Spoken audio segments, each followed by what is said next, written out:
나는 지금 쉼이 깊은 오후마다 마을 한가운데 있는 오래된 바오밥 그늘에 앉아 손에 흰 실을 말아 쥔 채 지난 날을 더듬는다. 이 실은 언제나 나를 과거로 끌고 간다. 비가 오기 전 사헬의 하늘은 금속처럼 빛나고 바람은 붉은 흙냄새를 몰고 다닌다. 은달아달아 불리는 우리 마을의 초가 지붕들은 낮게 깔려 있고 납작한 진흙 마당 한쪽에는 기둥 위에 올려놓은 작은 곡식 창고들이 서 있다. 내가 19이던 해 1978년 그 모든 풍경은 더 넓고 더 밝게 보였다. 나는 아직 두 번째 아내가 아니라 엄마의 작업자리에서 시어버터를 치대던 소녀였다. 그때의 나는 세상이 배고픔과 비로 만든 음악으로만 채워져 있다고 믿었다. 엄마는 늘 말했다. 아마라, 손끝은 부드럽게, 마음은 단단하게. 그 말은 내게 기도처럼 남았다. 내 손바닥에는 카리테 열매의 기름이 스며들었고 내 귀에는 배틀의 가느다란 떨림이 새처럼 앉았다. 장터가 서는 날이면 나는 장작을 이고 엄마는 작은 호박 바구니에 비누와 기름을 담아 갔다. 우리는 장터에 도착하면 먼저 소금 상인에게 들렀다. 엄마는 하얀 소금 덩이를 손등으로 쳐보고 무게를 흥정했다. 그러고 나면 나는 아이들 무리에 섞여 망고 껍질을 씹어 먹으며 전설 이야기꾼의 혀를 쫓았다. 그해 건기가 길어지자 사람들의 눈빛은 바삭해졌다. 그러나 어느 나라의 오래된 노래처럼 사랑은 늘 목마름 사이로 자랐다. 내가 처음 응시한 남자는 꿀빛처럼 말수가 적은 사람이었다. 그의 이름은 은코시. 벌통과 염소, 조금의 조솔고, 그리고 무엇보다 사람들의 신뢰를 가진 남자였다. 그는 장터에서 땀 젖은 모자를 손에 들고 내 아버지에게 다가와 말했다. 당신의 딸이 장작을 내린 손짓은 바람을 움직입니다. 그 바람을 내 집으로 드리고 싶습니다. 아버지는 잠시 침묵했다. 벌써 은코시에게는 아내가 있었다.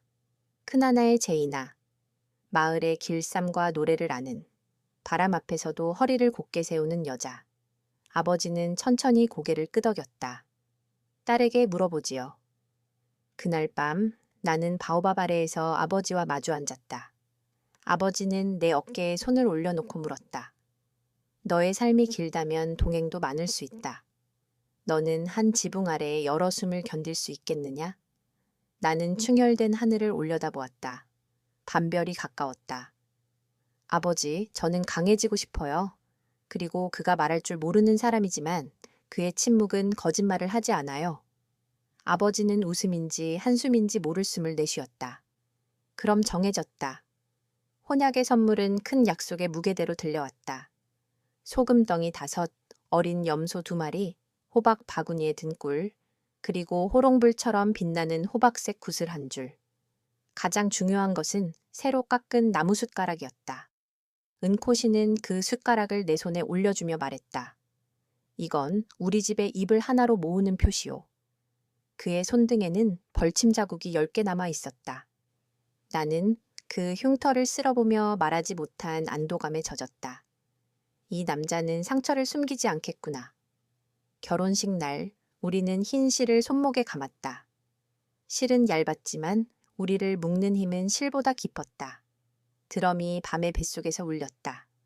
아이들은 모닥불 둘레에서 그림자춤을 추었고 노인들은 두 눈을 가늘게 뜬 채 노래했다.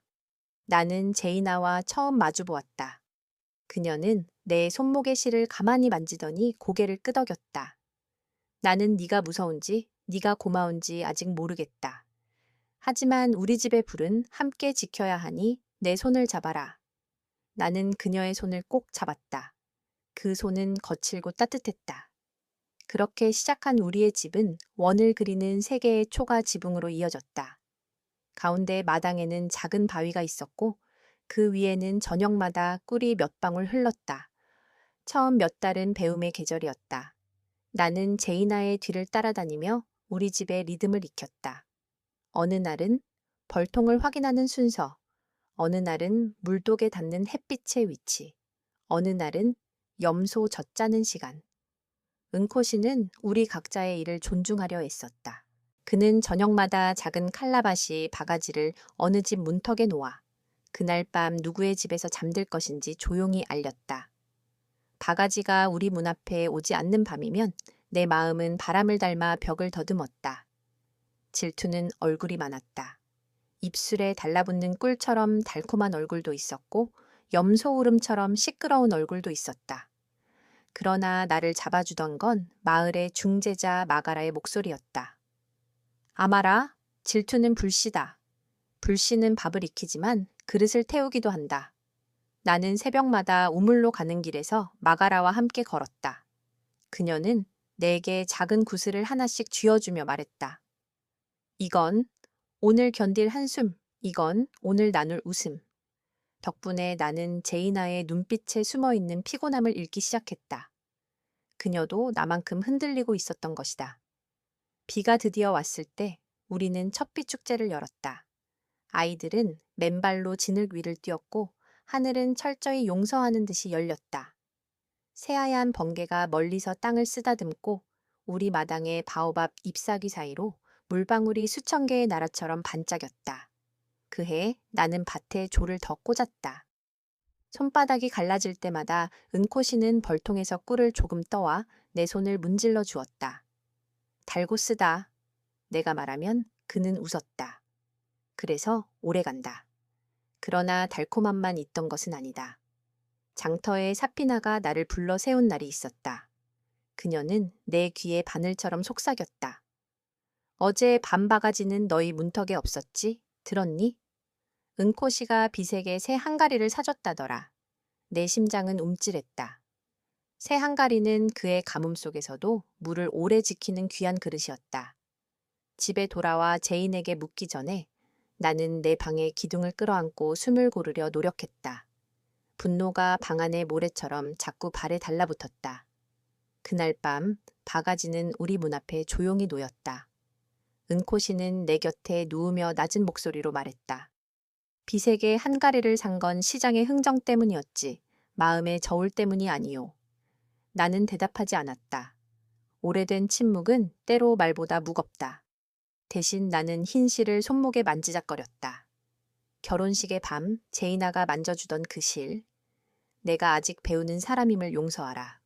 속으로 그렇게 말했다. 시간은 물독의 물처럼 찼다 비었고 마침내 내 뱃속에 첫 아기가 자리 잡았다. 덜컥 겁이 났다.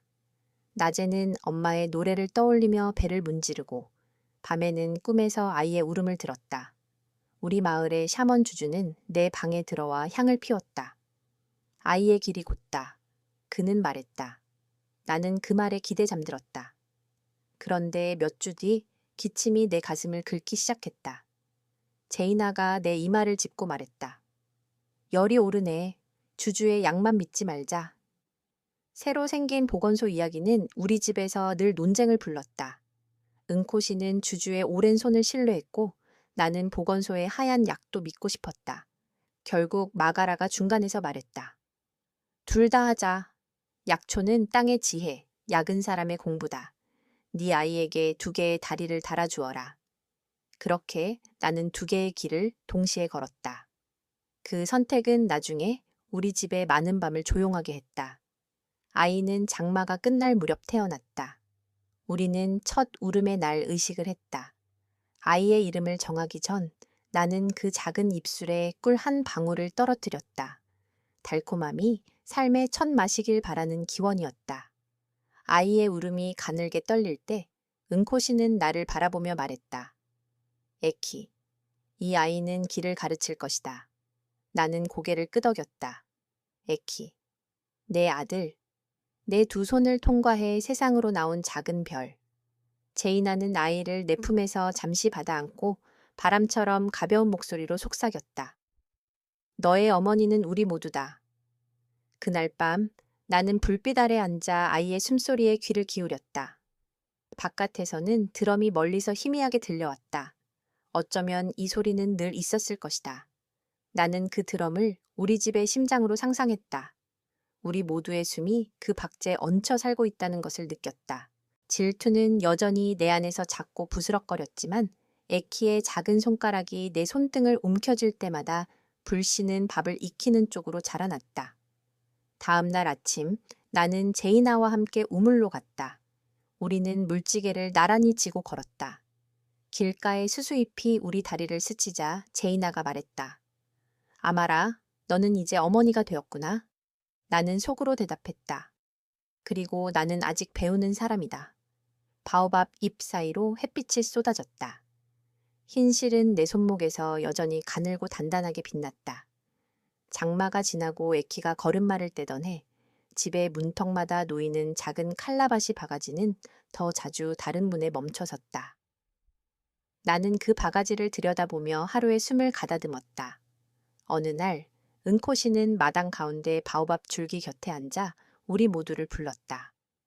제이나, 나, 그리고 새로 들어온 셋째 아내 레일라. 그녀는 장터에서 약초의 향을 기도처럼 달고 다니는 여인이었다. 두 손에 감초와 말린 잎들을 들고 아이 울음의 높낮이를 알아듣는 사람. 이 집은 넓어진다. 은코씨가 말했다. 넓어지는 집은 바람을 잘 나누어야 한다. 제이나의 눈이 먼저 흔들렸고 내 가슴도 작게 움찔했다. 그러나 레일라의 첫마디는 담담했다. 나는 집안의 숨을 고르게 만드는 물처럼 살겠다. 그 말은 거짓 같지 않았다. 레일라가 들어오고부터 밤의 소리는 조금 달라졌다. 약초를 말리는 작은 떨림, 항아리 입구를 덮는 잎사귀 소리, 그리고 아이의 기침을 멎게 하는 레일라의 낮은 노래. 에키가 열을 낼 때 나는 주주와 보건소 사이에서 갈라진 마음을 어떻게 붙여야 할지 몰랐다. 레일라는 내 눈을 보며 말했다.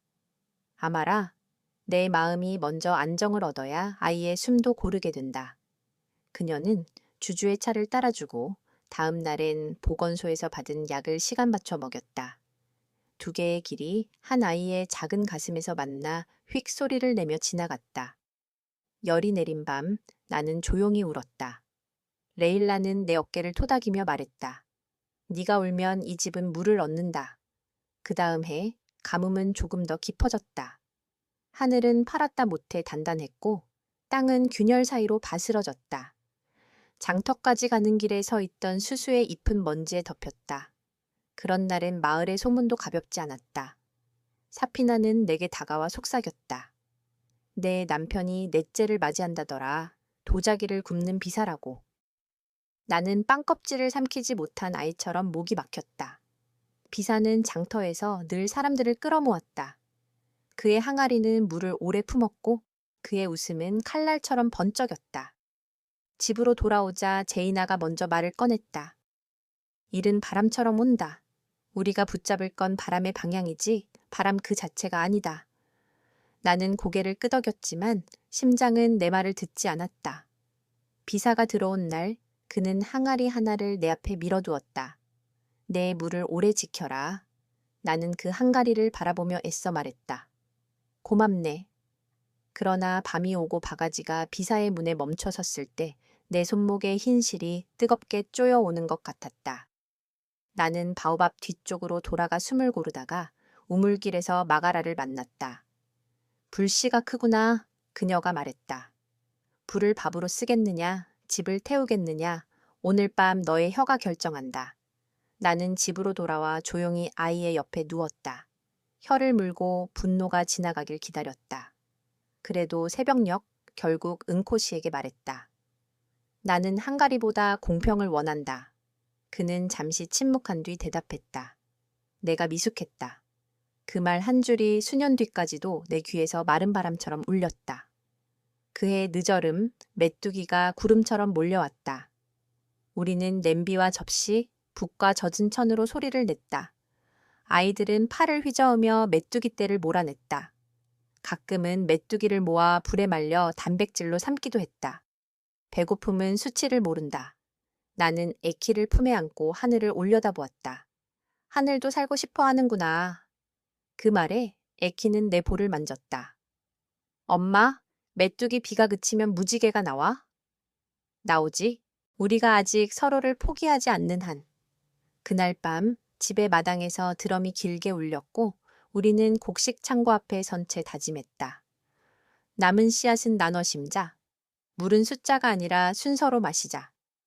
순서표를 그리는 손은 제이나, 레일라, 나, 그리고 비사까지 고르게 분담했다. 은코씨는 한 발짝 뒤로 물러서 우리를 지켜보았다. 그게 그에게 가능한 공평이었다. 몇 해가 흘러 나는 둘째 라미를 낳았다. 라미는 햇볕에 익은 잎사귀의 색을 닮은 눈을 가졌다. 그는 걸음마보다 야외를 먼저 배웠고 염소의 울음에 웃음을 터뜨렸다. 이 아이는 길보다 들판을 사랑하겠구나. 레일라가 말했다. 셋째 알리나는 비가 오는 날 태어났다. 첫 울음의 날, 나는 알리나의 이름을 부르며 비에 젖은 바오밥을 만졌다. 너는 집에 오는 길을 잊지 않기를. 아이 셋을 둔 뒤의 나날은 손과 발이 따로 사는 시간이었다. 레일라는 분만을 돕고 약을 지었고 비사는 항아리를 구웠다. 제이나는 겨울 바람이 올 때마다 우리를 모아 노래를 가르쳤다. 우리의 집은 넓은 원처럼 보였고 그 원의 중심에서 나는 매일 새로 배우는 학생이었다. 그즈음 바깥 세상은 더 가까워졌다. 먼 도시에서 학교를 다녀온 청년들이 장터에 라디오를 가져와 음악을 틀었다. 전선도 기둥도 없는 음악이 마당까지 흘러 들어왔다. 에키는 소리를 좇듯 라디오 앞에 앉아 글자를 익혔다. 엄마, 글자는 사람을 밖으로 데려가? 그렇지. 하지만 글자를 들고 돌아오는 사람만이 집을 더 크게 만든다. 에키는 나를 바라보며 결심한 얼굴로 말했다. 나, 선생님이 될래. 그 말은 내 뼈 사이에 조용히 박혔다. 나는 두려움과 기쁨을 동시에 삼켰다. 도시의 학교는 멀었고 비용은 더 멀었다.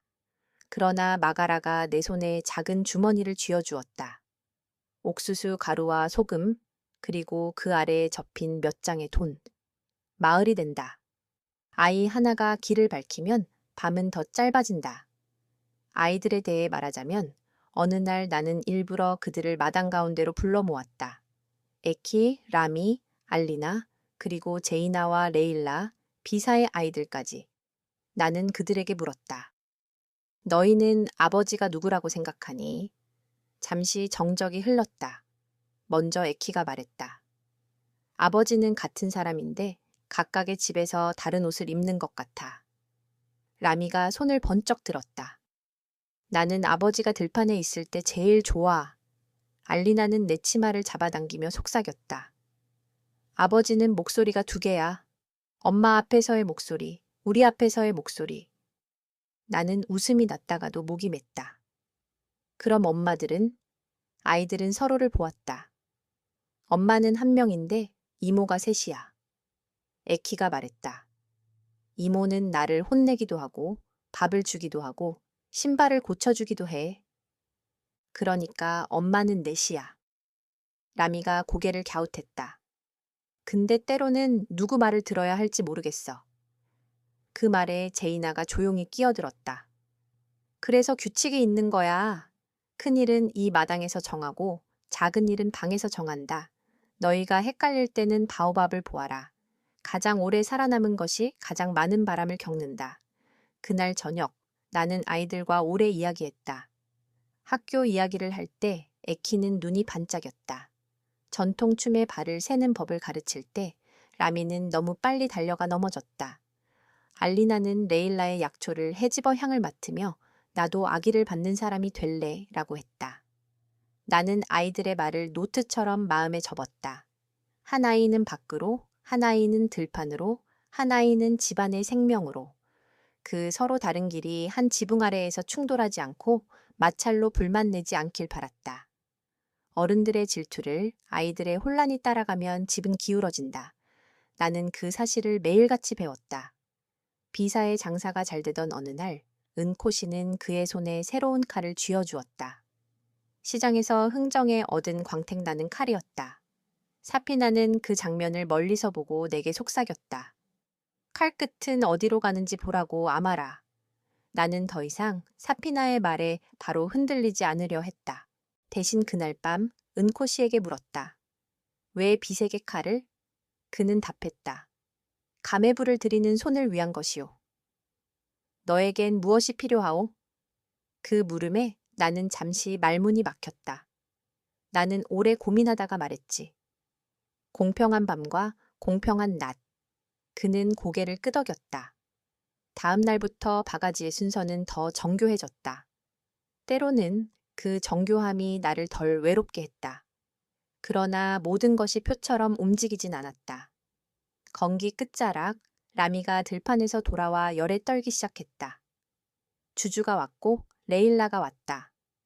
보건소에서 온 젊은 여의사도 마당에 섰다. 서로의 방법이 부딪힐 때 내 심장은 다시 찢겼다. 마가라가 손을 들었다. 침묵. 모두가 숨을 삼켰다. 이 아이를 사람들의 힘으로 살리자. 약초와 약, 물과 쉼, 기도와 노래. 우리는 밤새 교대로 라미의 이마를 식혔다. 새벽, 라미의 숨이 깊어졌다. 나는 땅에 무릎을 꿇고 두 손으로 얼굴을 감쌌다. 살아났다. 그 순간 내 안에 오래된 분노가 한 움큼 허공으로 날아가 버리는 걸 느꼈다. 집은 이렇게 살아남는구나. 사람을 나눌 때가 아니라 힘을 나눌 때. 그 무렵 다섯째 누라가 우리 집에 들어왔다. 젊고 날렵했고 벌통에 손을 밀어 넣는 것을 두려워하지 않는 아이였다. 나는 거울을 보듯 그녀를 바라보았다. 한때의 내 모습과 닮은 곳이 있었고 닮지 않은 대담함도 있었다. 제이나는 누에게 바느질을 가르치고 나는 물배분의 순서를 익히게 했다. 비사는 가마 앞에 그늘을 만들어 주었다. 레일라는 누라의 손등에 남은 벌침의 자국을 치료했다. 그렇게 우리는 서로의 모서리를 둥글게 깎아나갔다. 라디오 소리는 더 자주 들려왔고 길모퉁이에 오토바이가 서는 날도 생겼다. 에키는 도시학교로 떠났고 떠나는 날 내 손목에 흰 실을 한 번 더 만졌다. 엄마, 내가 돌아오면 이 집에 글자를 더 크게 쓰게 될 거야. 그의 말은 약속이자 도전이었다. 나는 고개를 끄덕이며 속으로 대답했다. 나는 기다림을, 너는 돌아옴을 배우자. 그리고 밤이 오면 나는 여전히 문턱의 바가지를 보았다. 바가지가 내 문에 멈출 때도, 다른 문이 그늘에 있을 때도 나는 집 전체에 숨을 맞추려 노력했다. 질투의 불씨가 아직 내 안에 어른거릴 때 나는 마갈에게 배운 대로 손 안에 보이지 않는 작은 구슬을 쥐었다. 이건 오늘 견딜 한숨, 이건 오늘 나눌 웃음. 그렇게 나는 내 안의 바람을 매일 조금씩 바꾸어 나갔다. 집은 흔들렸고 동시에 서 있었다. 그리고 나는 여전히 배우는 사람이었다.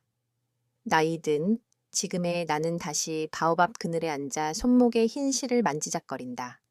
실은 여러 번 메고 풀어달아 얇아졌고 벌통의 소리도 예전만큼 세차지 않다.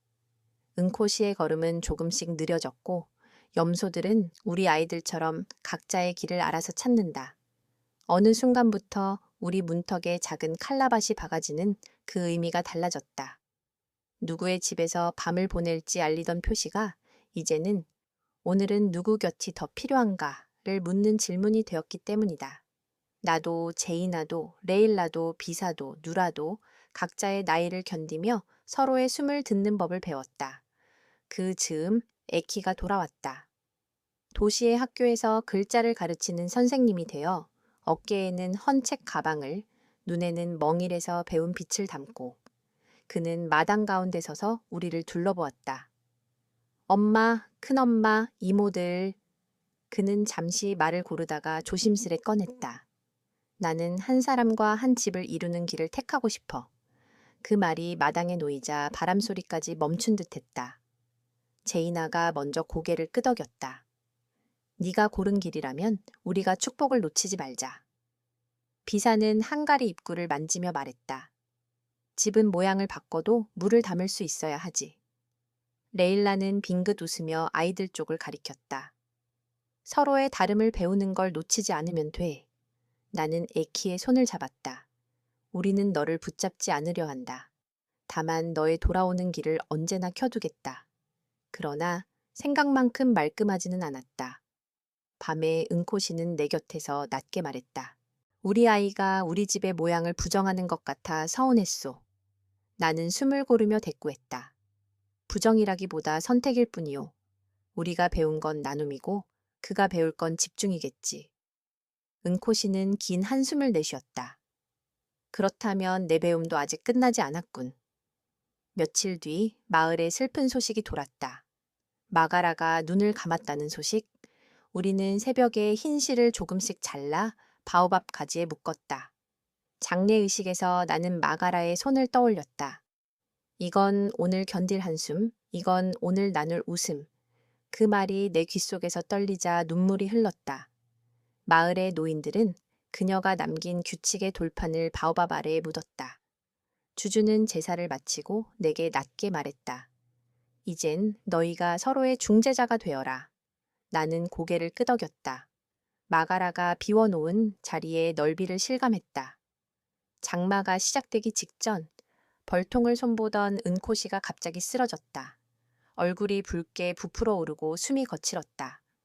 우리는 주주를 불렀고 동시에 보건소에도 달렸다. 예전처럼 논쟁은 없었다. 레일라는 약초를 다리고 젊은 간호사는 주사를 놓았다. 누라는 찬물을 이마에 댔고 비사는 바람을 막기 위해 발빠르게 발을 옮겼다. 나는 은코씨의 손을 잡고 속삭였다. 나는 한때 한가리 하나에 마음을 걸었었네. 그날의 나를 용서하게. 반쯤 감긴 그의 눈이 내 손을 조금 더 움켜쥐었다. 나도 내가 모르는 사이에 너를 젖지 않게 하지 못한 밤들을 용서해 주오. 새벽이 되자 그의 숨은 고르게 돌아왔다. 내 안에서 오래된 돌덩이 하나가 풀썩하고 내려앉는 소리가 났다. 그날 밤 오랫동안 우리 문턱을 다녔던 바가지가 깨졌다. 아이들이 뛰다 발을 걸었고 얇게 마른 칼라바시는 허공에서 한번 빛난 뒤 조용히 부서졌다. 나는 산산이 부서진 조각을 주워 모았다.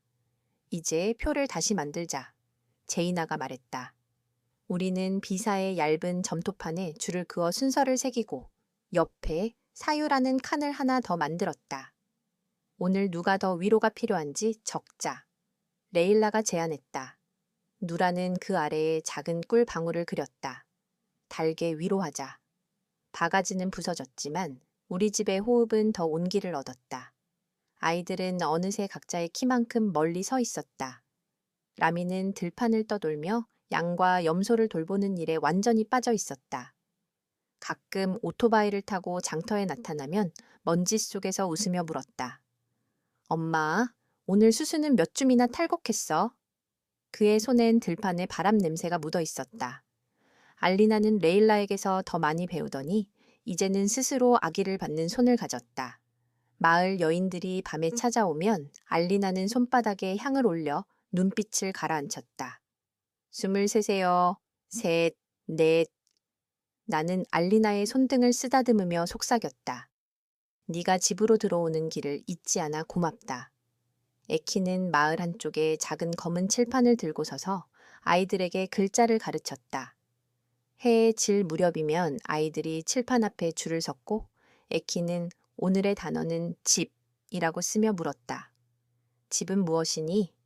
아이 하나가 대답했다. 여럿이 함께 밥을 먹는 곳. 다른 아이가 말했다. 내가 울어도 듣는 귀가 있는 곳.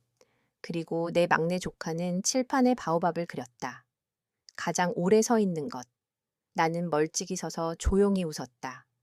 아이들이 우리를 어떻게 읽는지 그 눈이 가르쳐 주었다. 사피나를 다시 만난 것은 우연이었다. 장터 구석에서 그녀가 홀로 한가리를 고르고 있었다. 예전처럼 날카로운 속삭임 대신 그녀는 입술을 깨물며 말했다. 그땐 미안했어. 내 입에서 나간 말들이 너의 밤을 깨웠다는 걸 이제야 알겠어. 나는 잠시 멈칫했지만 가방에서 작은 꿀병을 꺼내 그녀 손에 올렸다. 우리도 배웠어. 마른 메뚜기처럼 한번 몰려오면 막기 어렵다는 걸. 사피나는 고개를 숙이며 웃었다. 달아서 좋네. 그 순간 오래 묶여있던 매듭 하나가 풀리는 소리를 들었다. 마을에 태양판이 달리던 날 라디오는 더 맑은 소리를 냈다. 저녁이면 아이들이 노래를 불렀고 우리는 첫비 축제를 다시 준비했다. 과거와 달리 우리는 축제의 노래 사이에 잠깐 침묵을 넣었다. 마가라의 빈자리를 위해서, 그리고 떠난 이들의 숨을 위해서. 주주는 작은 돌을 바오밥 밑에 놓고 중얼거렸다. 죽은 자도 물을 마신다. 그날 밤 비는 조용히 시작되었다. 방금 전까지 먼지로 갈라졌던 마당이 촉촉이 젖었고 우리는 아이들처럼 맨발로 뛰었다. 은코씨는 지팡이에 기대서서 웃었다. 비는 늙지도 젊지도 않군. 레일라가 대꾸했다. 그래서 모두에게 내리는 거지. 어느 늦은 밤 에키가 나를 찾아와 말했다. 엄마, 도시에서 같이 공부한 여인과 혼례를 치르려 해. 그녀는 우리 마을의 방식에 익숙하지 않지만 배우고 싶대. 나는 그의 손을 감싸며 물었다. 너는? 그는 숨을 고르더니 대답했다. 나는 당신들처럼 공평을 배우고 또 나의 방식으로 집중을 배우고 싶어. 그 말에 나는 안심이 되었다. 다음 날 우리는 흰 실을 조금 더 잘라 에키와 그 여인의 손목에 묶었다. 실의 뜻은 달라졌지만 약속의 무게는 여전히 손끝에 남았다. 제이나는 조용히 말했다. 실은 늘 얇지만 자꾸 묶으면 두꺼워지지. 그 말에 모두가 웃었다. 시간은 우리를 천천히 부드럽게 갈았다. 어느 날 비사가 굽던 큰 항아리에 금이 갔다. 그는 기꺼이 새 흙을 반죽하며 중얼거렸다. 금간 그릇은 물을 더 천천히 마신다. 누라는 벌통에서 꿀을 채취하다 작은 벌침을 손등에 받았다. 예전 같으면 씩씩거렸겠지만 그는 웃으며 말했다. 아픈 곳을 알고 나면 타인의 아픔을 길에서 먼저 본다. 레일라는 밤중에 젊은 산모의 손을 잡고 새 생명을 이끌어냈다. 아기의 첫 울음이 바오밥 잎 사이로 날아오를 때 나는 손목의 실을 매만지며 속삭였다. 달고 쓰다. 그래서 오래간다. 마지막으로 나는 은코시와 바오밥 아래에 나란히 앉았다. 저녁 햇살이 붉은 흙에 길게 누워있고 염소들이 먼 데서 먼지를 일으키며 돌아오고 아이들이 웃음으로 하루를 닫는 시간. 은코시는 오래된 나무 숟가락을 내 손에 올려주었다. 결혼 첫날 받았던 그 숟가락, 여러 번 갈아 다시 매끈해진 나무의 살결. 이 숟가락은 참 오래도 버텼소. 그가 말했다. 나는 숟가락을 어루만지며 대답했다. 우리가 서로를 나눠 먹는 법을 배워서 그랬지. 은코씨가 내 손등을 덮었다. 아마라, 나는 결국 내 침묵에서 가장 많은 것을 배웠소. 나는 고개를 저었다. 나는 내 미숙함에서, 그리고 어제의 사과에서 가장 많은 것을 배웠네. 멀리서 에키가 아이들에게 글자를 가르치는 소리가 들렸다. 라미가 염소를 몰며 휘파람을 불고 알리나가 젖은 수건을 베란다에 펼쳤다. 제이나가 노래를 시작하자 레일라와 비사, 누라가 차례로 음을 얹었다. 나는 눈을 감고 생각했다. 가족은 모양이 아니라 연습이라는 것을. 우리는 매일 식탁을 펼치고 숟가락을 건네고 때로는 울고 더 자주 웃고 흰 실을 새로 묶는다. 질투는 불씨였고 우리는 그 불로 밥을 지었다. 아이들은 각자의 길로 걸어가지만 돌아오는 길목에는 늘 바오밥 그늘이 있다.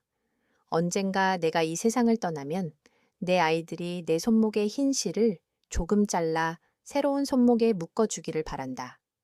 얇지만 단단한 오래가는 약속으로 나는 조용히 속삭였다. 우리는 집을 지은 것이 아니라 길을 걸었다. 바람이 잎을 흔들어 대답했다. 그래서 너희는 아직도 여기 있다. 그리고 나는 오래된 숟가락을 품에 안고 우리 집의 심장 소리를 들었다. 드럼처럼 느리지만 확실한 박동. 달고 쓰고 그래서 오래가는 시간의 맛이었다.